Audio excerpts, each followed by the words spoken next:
രശ്മിക മന്ദാന വിജയ് ദേവരകൊണ്ട താരദമ്പതികൾ ആരാധകർക്കായി നൽകിയ വിരുന്നിന്റെ ദൃശ്യങ്ങൾ വൈറലാകുന്നു. ഹൈദരാബാദിൽ സിനിമാ താരങ്ങൾക്കായി മഹാവിരുന്ന് നടക്കാനിരിക്കെയാണ് ആരാധകർക്കൊപ്പം സമയം ചിലവഴിച്ചതിന്റെയും ഭക്ഷണം കഴിച്ചതിന്റെയും ഉൾപ്പെടെയുള്ള ദൃശ്യങ്ങൾ പുറത്തുവരുന്നത്. വിരോഷ് ദമ്പതികൾ കൈകളിൽ റോസാപ്പൂ പിടിച്ച് ആരാധകരെ സ്വാഗതം ചെയ്യുന്നതും ഷേക്ക് ഹാൻഡ് നൽകി സ്വീകരിക്കുന്നതും ദൃശ്യങ്ങളിലുണ്ട്.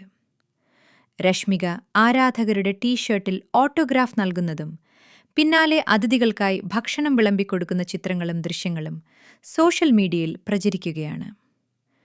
വിരുന്നിനിടെ രശ്മിക വിജയ്ക്ക് ഭക്ഷണം മാറിക്കൊടുക്കുന്ന ഊഷ്മളമായ രംഗങ്ങളും ആരാധകരിൽ ചിലർ വീഡിയോയിൽ പകർത്തി. തെലുഗു ആചാരപ്രകാരവും കൊടവ രീതിയിലും ഫെബ്രുവരി 26-നായിരുന്നു താരങ്ങളുടെ വിവാഹച്ചടങ്ങ് നടന്നത്. ഫെബ്രുവരി 23 മുതൽ തന്നെ താരദമ്പതികളുടെ വിവാഹവുമായി ബന്ധപ്പെട്ട വിശേഷങ്ങൾ ഇരുവരും പങ്കുവച്ചു തുടങ്ങിയിരുന്നു.